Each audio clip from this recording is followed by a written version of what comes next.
Oke, selamat pagi semuanya. Kali ini kita akan membahas model linear tidak berpangkat penuh.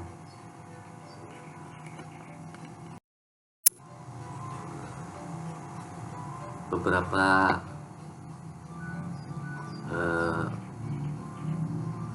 subpokok bahasan yang akan kita bahas, antara lain pengertian model linear tidak berpangkat penuh, konsep pendugaan dengan menggunakan sistem reparameterisasi, kemudian pendugaan parameter menggunakan matrik kebalikan bersyarat, dan fungsi linear dari parameter yang dapat diduga.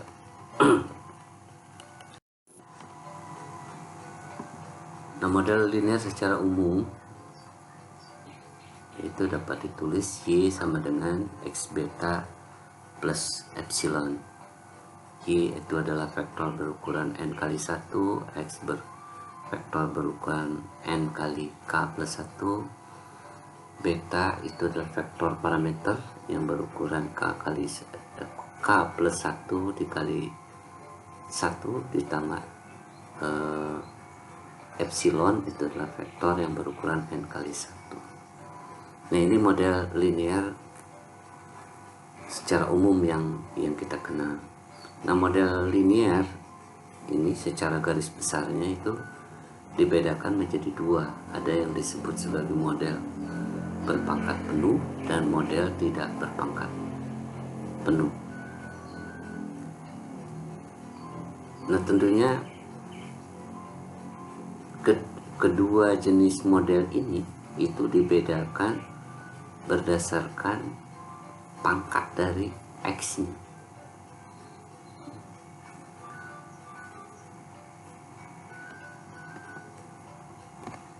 Nah, untuk yang model berpangkat penuh seperti yang sudah dibahas pada materi UTS, di mana pangkat dari X ini adalah K plus 1. Nah, ini menunjukkan bahwa X ini adalah matrik berpangkat penuh. Karena berdasarkan teorema matrik itu dinyatakan bahwa jika suatu X berukuran N kali K plus 1, maka maksimum dari pangkat dari X ini adalah K plus 1.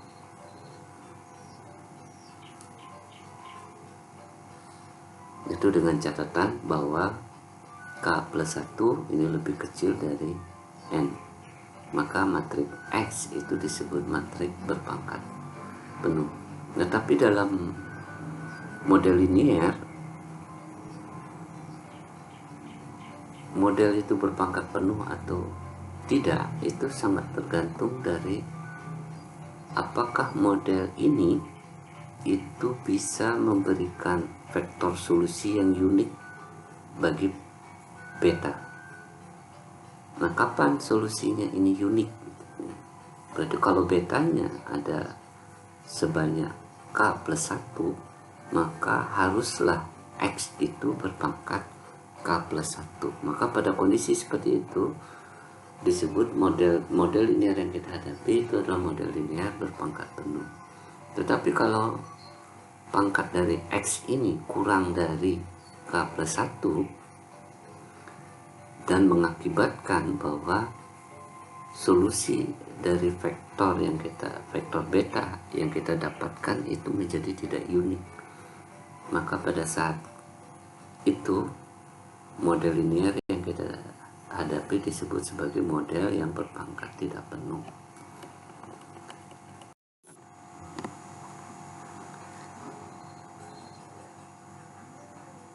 Nah, dalam slide ini dijelaskan secara detail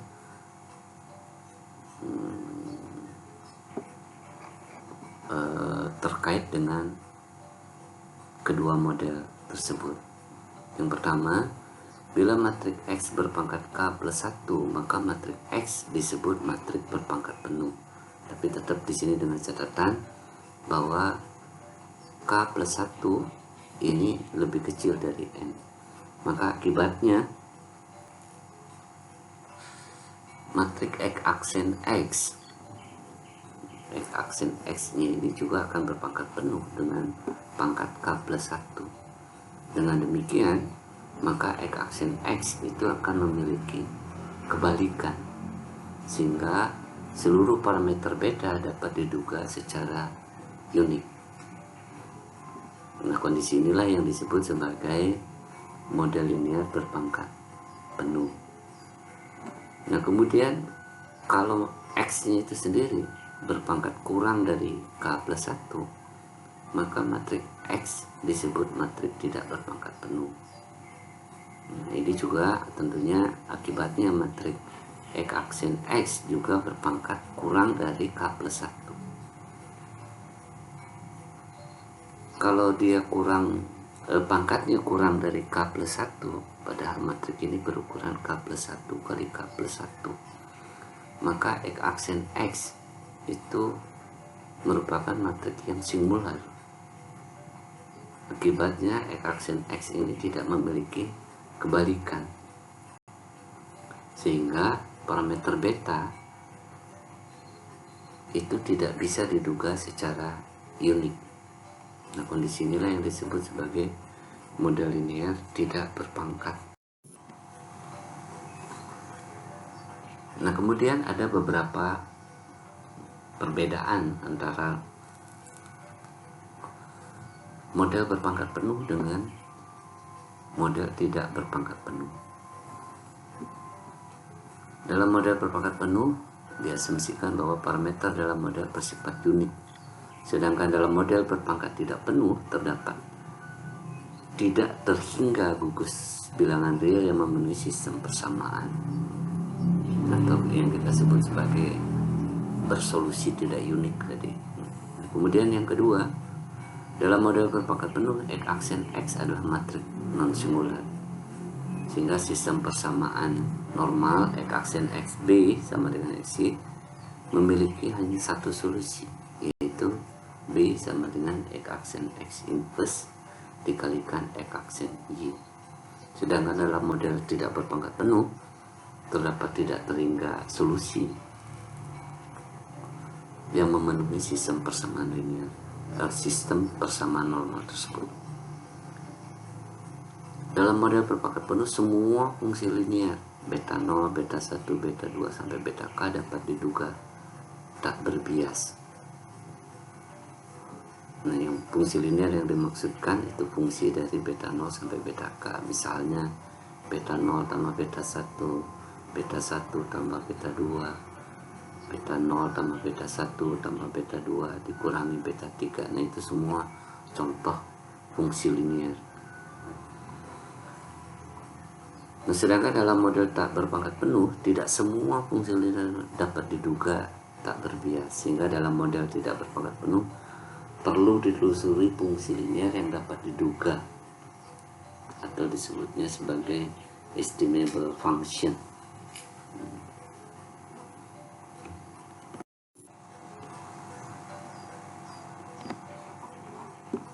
Nah, misalkan kita punya vektor Y seperti ini, Y11, Y12 dan seterusnya sampai YKNK.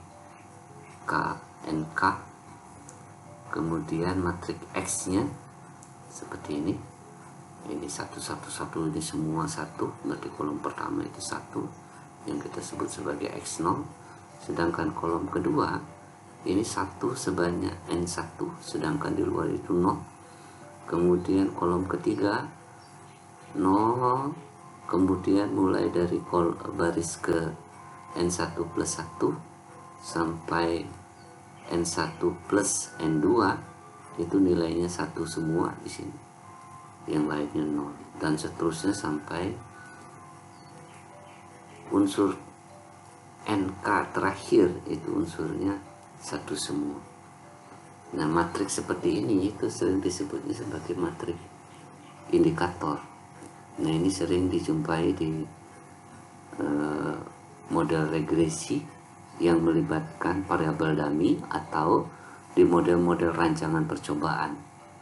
Nah, ini sebagai indikator untuk perlakuan 1, ini indikator untuk perlakuan 2, dan seterusnya sampai indikator untuk perlakuan ke K. Sedangkan beta, nah unsur-unsur parameternya mu, tau 1, tau 2 sampai tau K. Ini mu rataan umum, tau 1 kalau di dalam model rancangan disebutnya sebagai perlakuan 1, efek perlakuan 2, efek perlakuan K, dan seterusnya, sehingga model linearnya ya kembali lagi seperti model linear secara umum, Y sama dengan X beta ditambah epsilon.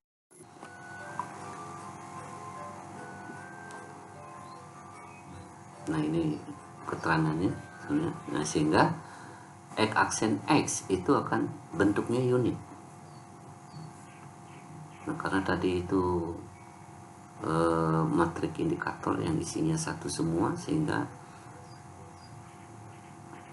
kalau dikalikan maka strukturnya akan begini.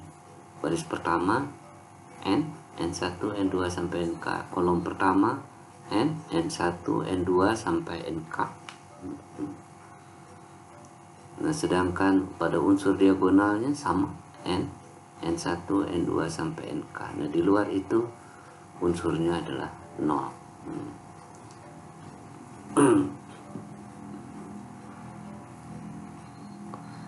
Nah struktur matrik seperti ini itu merupakan matrik yang singular, atau determinan dari X aksen X ini akan 0. Nah tentunya ranknya juga ini tidak penuh sebesar K. Nah kenapa ini termasuk matrik yang singular? Nah kalian bisa perhatikan di sini bahwa kolom pertama ini bisa disapu, dinolkan dengan menggunakan operasi kolom. Berarti kolom pertama, kolom kedua, kolom ketiga sampai kolom ke K, kalau dijumlahkan ini akan sama dengan ini, sehingga ini bisa dinolkan dengan menggunakan penyapuan kolom. Demikian juga ini juga bisa dilakukan, baris pertama bisa dinolkan dengan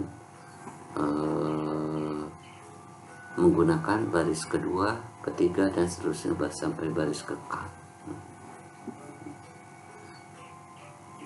Nah ini karena ada baris atau kolom bisa dinolkan, maka dia determinannya otomatis akan sama dengan 0. Ini disebutnya matrik yang singular. Nah X aksen X berukuran K plus 1 kali K plus 1.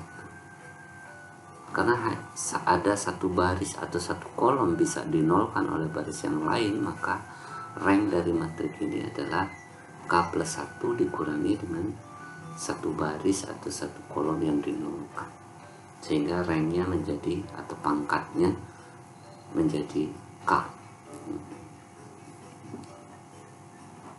Beta tadi sudah dijelaskan, silon juga sudah dijelaskan, ini merupakan vektor acak.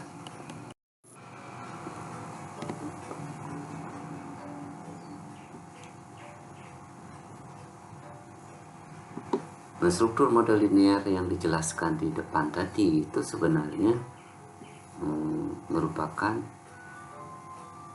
model rancangan acak lengkap dengan model rancangannya seperti ini. YIJ sama dengan mu ditambah tau I ditambah epsilon J, dimana keterangannya Anda bisa baca sendiri.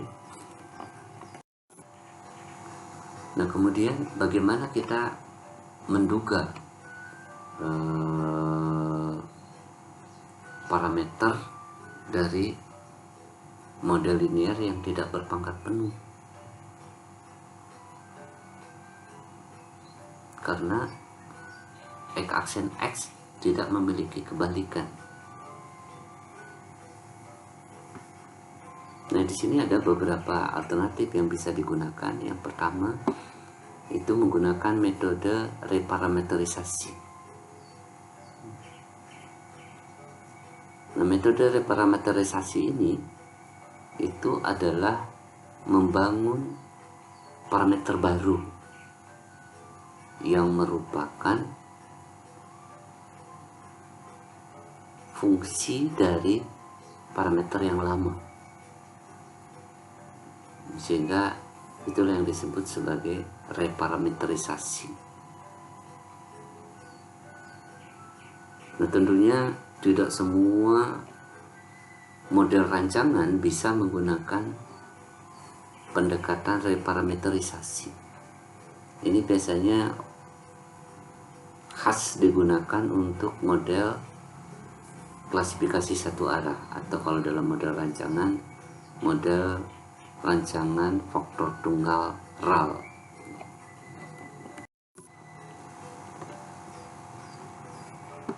Nah, kalau kita kembali ke model rancangan RAL tadi,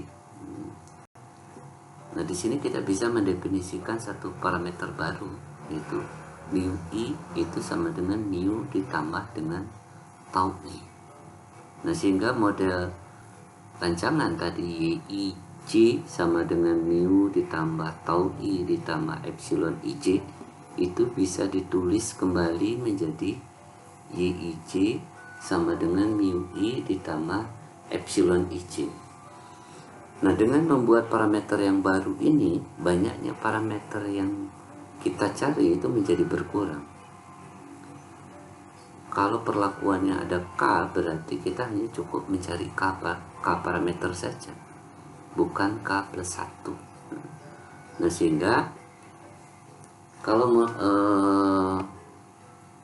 kita susun lagi struktur matriknya dari model ini, maka X-aksen X-nya itu akan menjadi matrik diagonal yang unsur-unsurnya N1, N2, N3, dan seterusnya sampai NK. Dan di luarnya itu 0.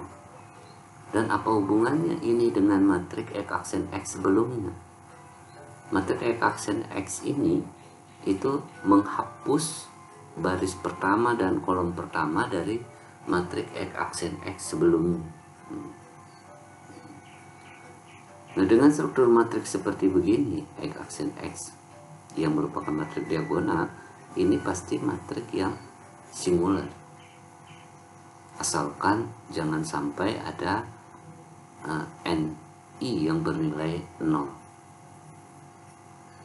Artinya kalau dalam struktur rancangan satu perlakuan seluruh ulangannya itu tidak bisa diamati, jadi satu perlakuan otomatis menjadi hilang penguatannya. Nah, kalau itu terjadi, maka ini akan kembali lagi menjadi matrik yang singular. Nah, sehingga X-aksen Y-nya itu diperoleh, itu adalah sum dari Y untuk perlakuan 1, sum dari Y untuk perlakuan 2, sum dari Y untuk perlakuan 3, sum dari Y untuk perlakuan ke K. Atau ini di dalam rancangan sering kita tulis Y1 titik, Y2 titik, Y3 titik, dan seterusnya sampai YK titik. Ini maaf, ini K. Sehingga matrik kebalikannya, X-aksen X inverse, itu adalah matrik diagonal juga yang unsur-unsur adalah seper N1, N2, seper N2, seper N3, dan seterusnya sampai seper NK. Karena ini punya kebalikan, maka mencari solusi dari vektor beta itu kembali menggunakan konsep model berpangkat penuh, di mana B-nya sama dengan X-aksen X inverse dikalikan X-aksen Y. Ini hasilnya, nanti silakan Anda coba operasikan ini dikalikan dengan ini, gitu. Maka hasilnya adalah Y1 rata-rata, Y2 rata-rata, Y3 rata-rata, sampai YK rata-rata. Dengan demikian, mu1 diduga dengan Y1 rata-rata, mu2 diduga dengan Y2 rata-rata, dan seterusnya sampai mu-K diduga dengan YK rata-rata.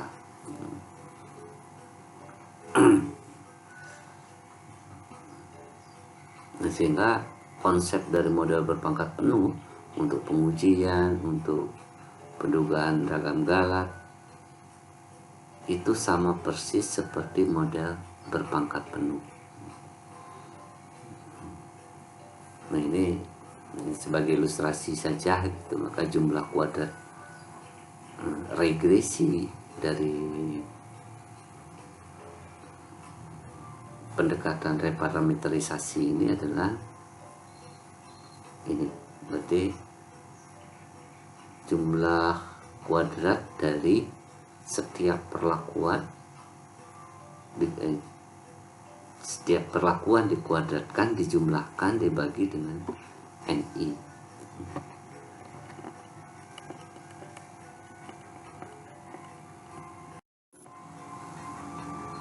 Ini penduga ragam galatnya.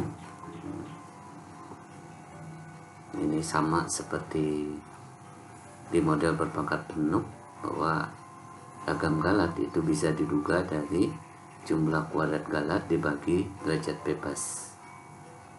Nah, jumlah kuadrat galatnya itu adalah Y aksen Y dikurangi Y aksen HY, dimana HY, H-nya itu adalah X dikalikan X aksen X inverse dikalikan X aksen. Nah ini kalau diturunkan maka bentuknya itu dituliskan seperti ini. Ini sum dari NI-1 dikalikan SI kuadrat per sum dari NI-1. Apa formula seperti ini pernah kita jumpai waktu belajar metode statistika pada saat kasus dua sampel saling bebas, maka penggabungan ragamnya itu dengan cara seperti ini. Kalau dulu kita berbicara waktu Medstat, N1 min 1 kali S1 kuadrat ditambah N2 min 1 kali S2 kuadrat dibagi N1 plus N2 min 2. Itu kalau cuma 2 sampel. Nah kalau yang di sini kan kita berbicara K buah perlakuan. Nah, dengan ragam masing-masing perlakuan itu seperti ini.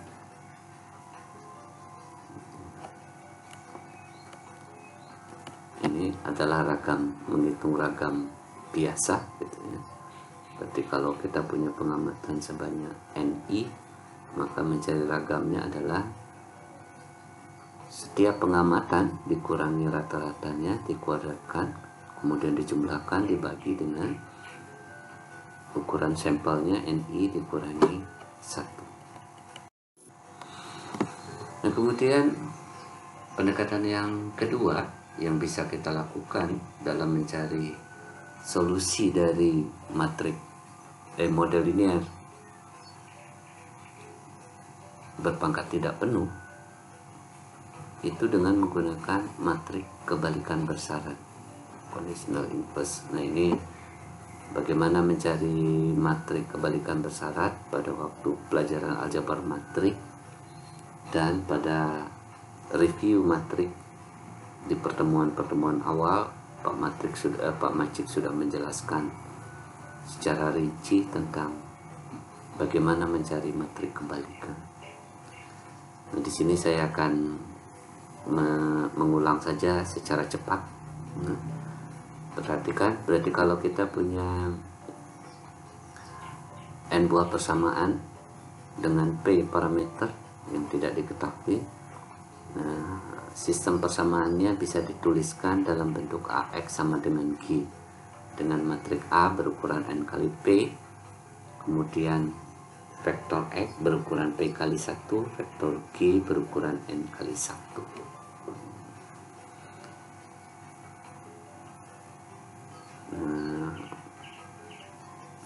Sifat-sifat dari sistem persamaan linear mungkin Anda masih ingat juga. Yang pertama, sistem persamaan linear yang kita hadapi mungkin tidak konsisten. Berarti kalau tidak konsisten berarti solusi tidak bisa kita tentukan.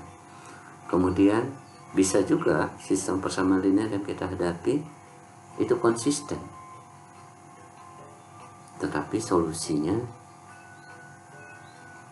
hanya satu. Tapi bisa juga sistem persamaan linearnya konsisten tapi solusinya banyak. Nah, mungkin yang perlu Anda ingat kembali, kapan suatu persamaan linear dikatakan bersifat konsisten.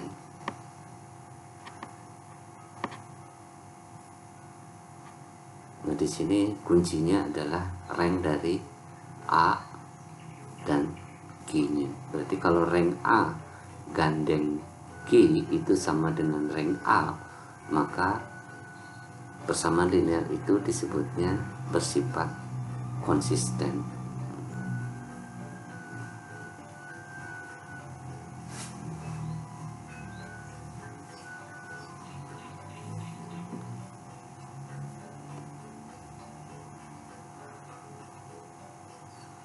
Nah, kalau kita kembali pada model linear Y sama dengan X beta ditambah epsilon. Nah, di sini bahwa persamaan linear ini bersifat konsisten. Nah, kenapa? Gitu ya. Karena rank dari X aksen X itu akan sama dengan rank dari X aksen X digandeng dengan X aksen Y.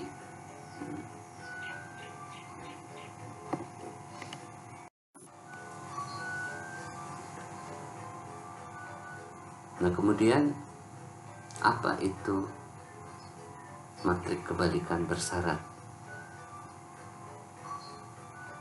Nah, di sini ada didefinisikan bahwa jika matrik A berukuran n kali P, kemudian ada matrik lain, kita notasikan A komplement conditional berukuran P kali N,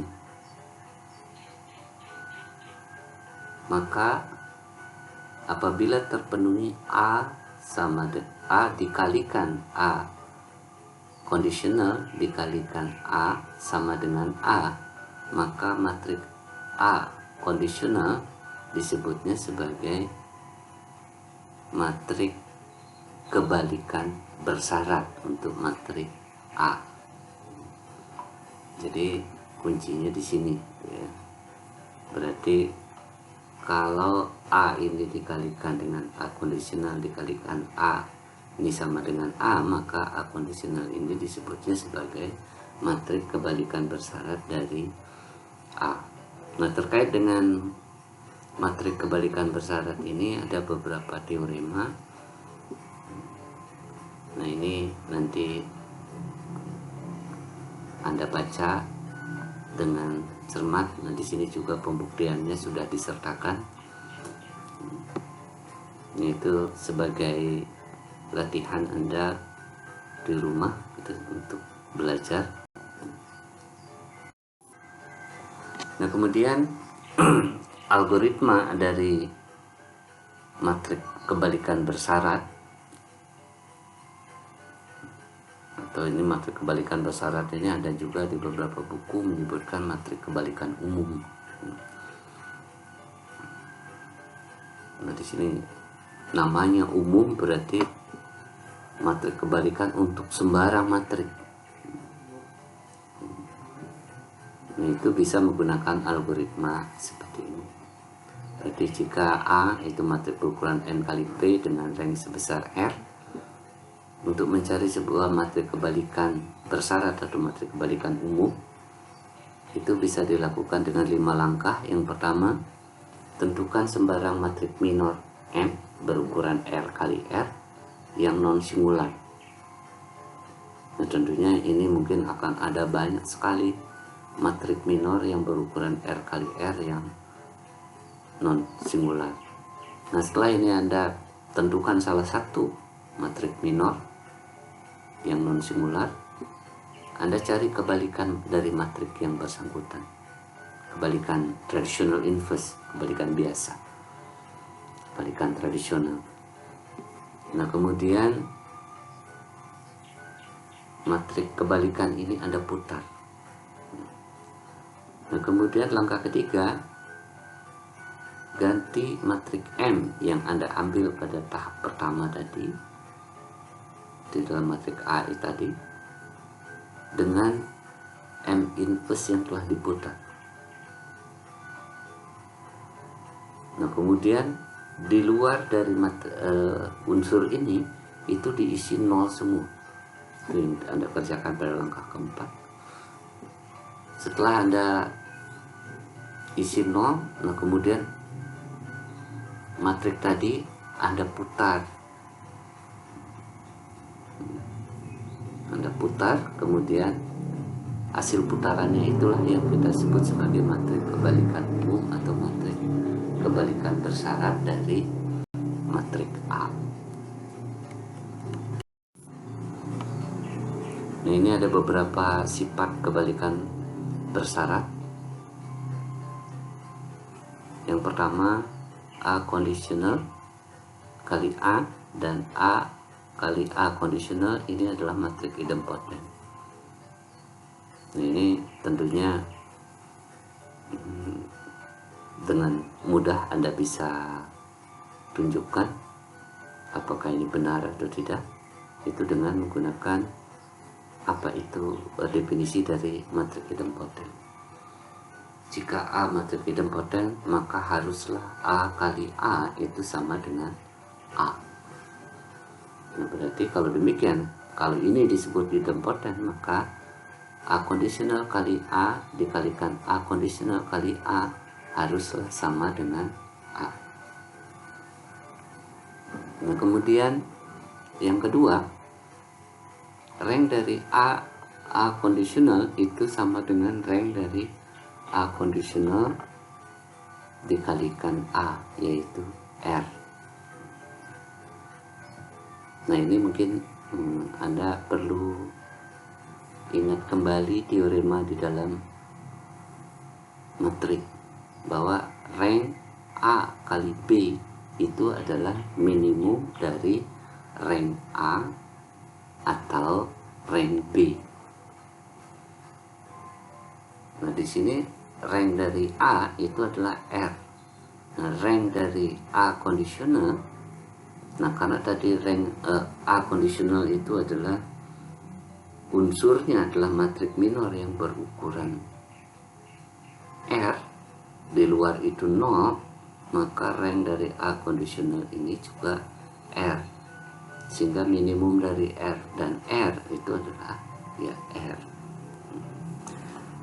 Kemudian yang ketiga, jika A conditional adalah inverse bersyarat dari A, maka A conditional transpose adalah inverse bersyarat dari atau conditional inverse dari A transpose.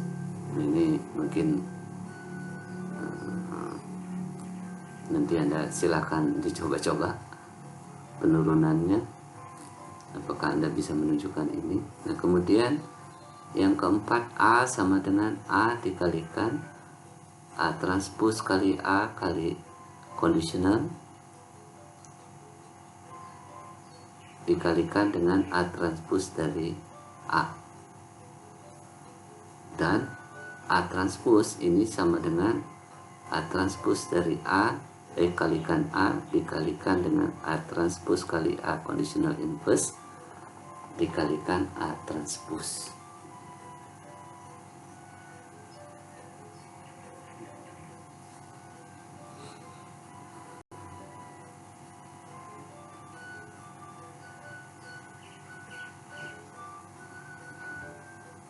Nah, pembuktiannya silakan Anda kerjakan sebagai latihan. Nah, kemudian A dikalikan A transpose kali A conditional dikalikan dengan A transpose ini dikatakan bersifat unik, simetrik, dan idempotent.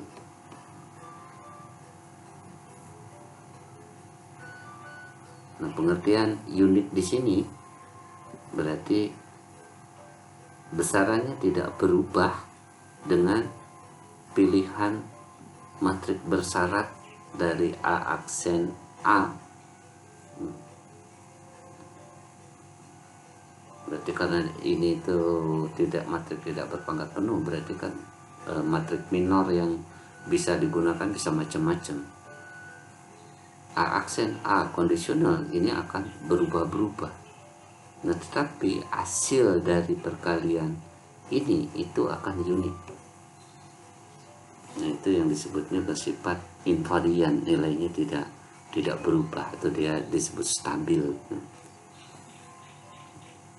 Nah, demikian juga I dikurangi dengan A inverse kali A kali conditional inverse dikalikan A transpose, ini juga unik, simetrik, dan idempotent. Nah, mungkin kalau Anda masih ingat pada saat menghitung jumlah kuadrat Galat, ada I, ini adalah H. Berarti ini H, ini unik, I min H itu juga unik. Nah, kemudian I min A conditional inverse kali A ini bersifat idempotent. Nah, silakan buktikan sebagai latihan.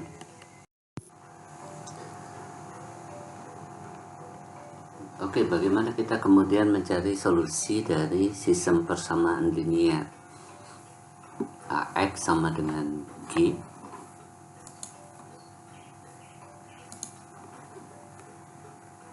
Ini misal sebagai persamaan yang konsisten, maka solusi dari sistem persamaan linear ini itu adalah X sama dengan A kondisional kali G.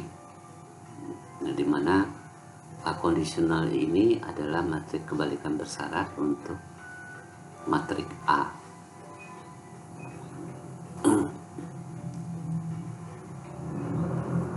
Nah, pembuktiannya Anda bisa lihat pada penjelasan ini. Nah, kemudian mungkin yang perlu saya langsung ini kan, terus bagaimana mencari solusi dari model linear yang kita hadapi? Y sama dengan X beta ditambah epsilon. Nah, dengan persamaan normal X aksen X beta sama dengan X aksen Y. Nah, berarti X aksen X beta itu analog dengan AX. Berarti A-nya itu adalah X aksen X. Sedangkan X-nya di sini itu analog dengan beta di dalam persamaan normal.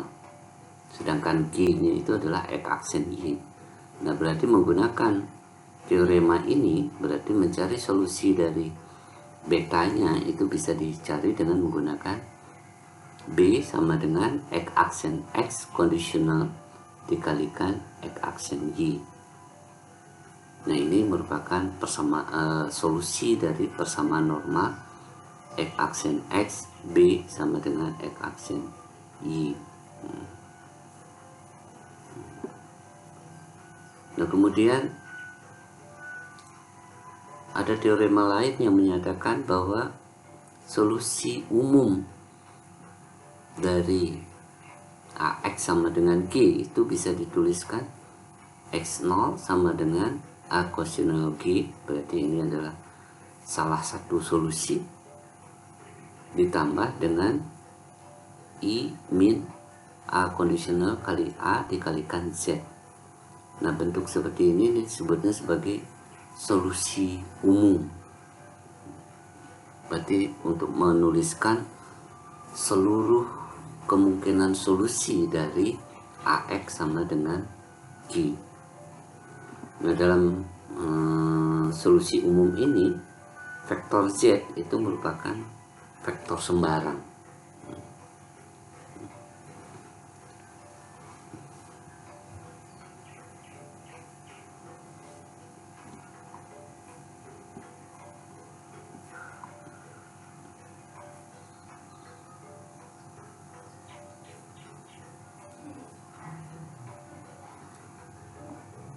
Nah, dari teorema 535 ini muncul lagi teorema yang lain ini menyatakan bahwa jika AX sama dengan G ini adalah SPL yang konsisten dan A kosional adalah matrik kebalikan umum bagi A, kemudian X0 ini adalah beberapa kemungkinan solusi dari sistem persamaan linear ini, maka X0 ini dituliskan kembali sama seperti ini. Nah, cuman dengan Z-nya ini itu adalah I dikurangi A kondisional kali A dikalikan dengan X0. Nah, ini hubungan atau hubungan pernyataan X0 adalah solusi dari AXG, maka Z itu bisa juga dinyatakan dalam bentuk fungsi solusi dari X0.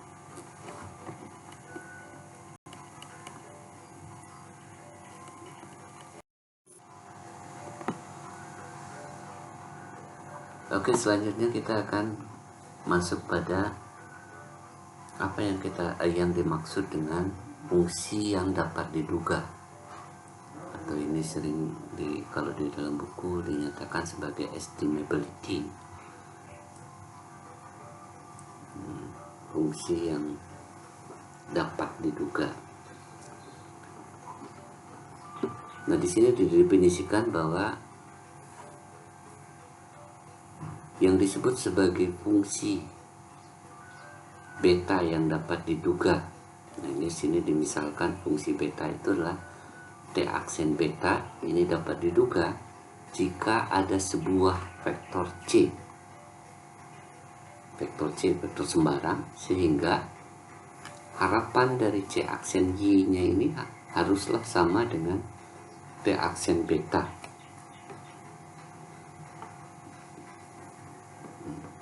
Nah, ini mungkin akan lebih jelas kalau dihubungkan dengan satu contoh, tapi nanti mungkin contoh kita akan bahas selanjutnya.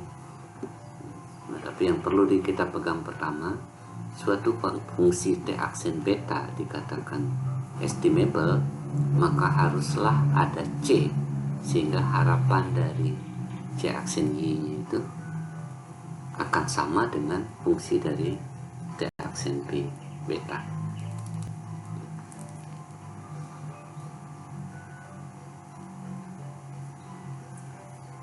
Nah, kemudian dari definisi tersebut muncul satu teorema baru yang menyatakan di sini bahwa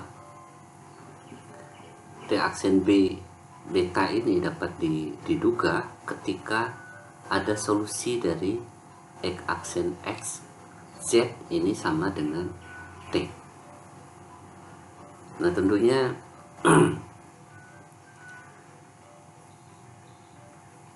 ini kita mudah telusuri ya, dari persamaan normal.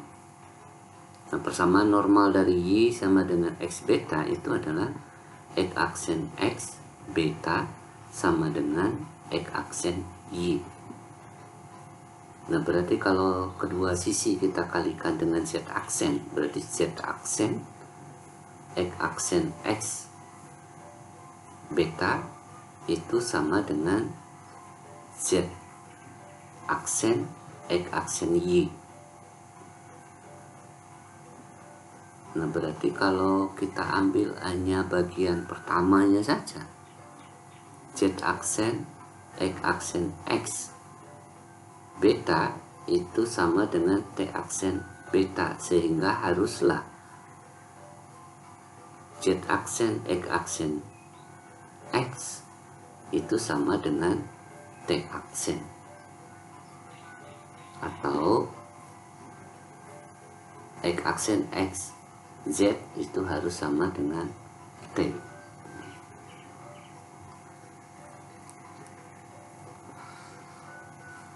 Nah, kemudian muncul teorema lain yang menyatakan bahwa T aksen beta ini dapat diduga jika dan hanya jika T aksen kali X aksen X kondisional dikalikan X aksen X itu sama dengan T aksen, dimana X aksen X conditional ini adalah matrik kebalikan bersyarat atau matrik kebalikan umum dari X aksen X.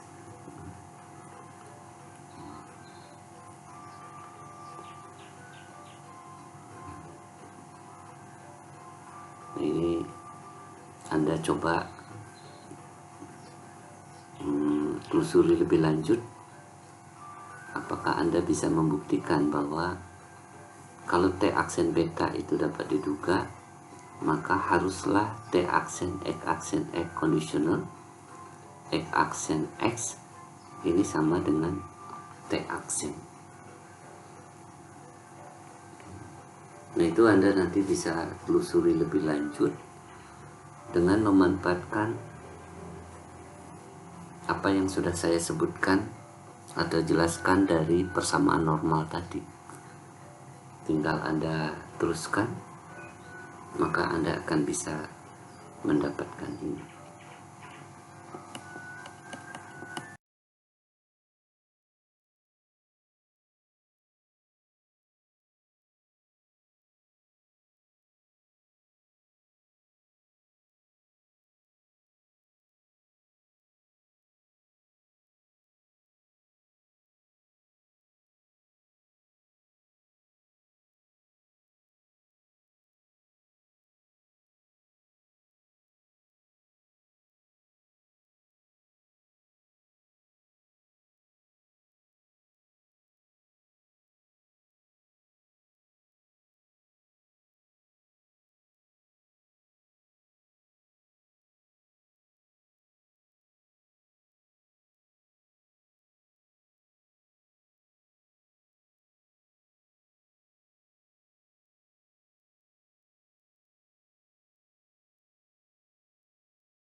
Nah, ini buktinya, Anda bisa cermati, silahkan dibaca lebih dengan baik.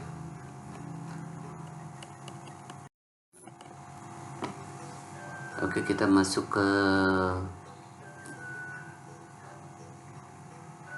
satu kasus di mana model linearnya YIC sama dengan mu ditambah tau I ditambah epsilon IC. Nah, ini adalah model linear untuk rancangan faktor tunggal RAL, nah, dimana perlakuannya ada 2, kemudian ulangan untuk setiap perlakuan juga 2. Nah, kemudian diketahui juga bahwa X aksen Y nya sama dengan 6, 4, 2. Oke, yang harus dikerjakan tentukan matrik rancangan X nya seperti apa, kemudian tunjukkan bahwa determinan dari X aksen X ini sama dengan 0, sehingga X aksen X ini itu singular. Tunjukkan bahwa rank dari X aksen X sama dengan 2. Kemudian tentukan matrik kebalikan umum X aksen X dengan menggunakan matrik minor. Nah, ini matrik minornya sudah ditentukan, berukuran 2 kali 2, yang unsur-unsurnya adalah 2 pada unsur diagonal, 0 pada unsur lainnya. Nah, ini diminta menggunakan teorema 534 untuk menentukan solusi persamaan normalnya. Kemudian tentukan matrik kebalikan ungu untuk X aksen X berdasarkan, nah ini matrik minornya berbeda. Kemudian nanti kebalikan bersyaratnya dituliskan X aksen X kondisional yang kedua. Yang ketujuh, tunjukkan bahwa X dikalikan X aksen X kondisional yang pertama tadi dikalikan X aksen ini hasilnya akan sama. Nah, ini merupakan tadi salah satu sifat dari matrik kebalikan bersyarat atau matrik kebalikan umum. Apakah menurut Anda beta bersifat estimable? Kemudian 9, periksa apakah tau 1 min tau 2 bersifat estimable. 10, tunjukkan tau 1 plus tau 2 bersifat estimable. 11, temukan fungsi linear dari parameter yang estimable lainnya. Nyatakan dalam bentuk D aksen beta.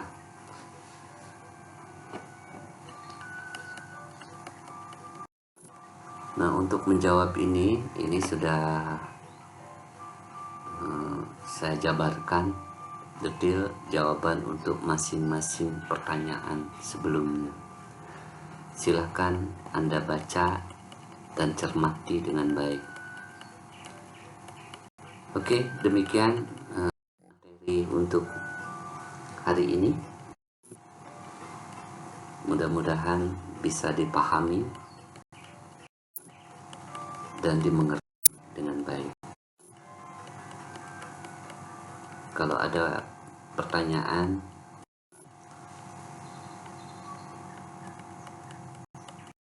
nanti bisa disampaikan melalui WA. Sekian.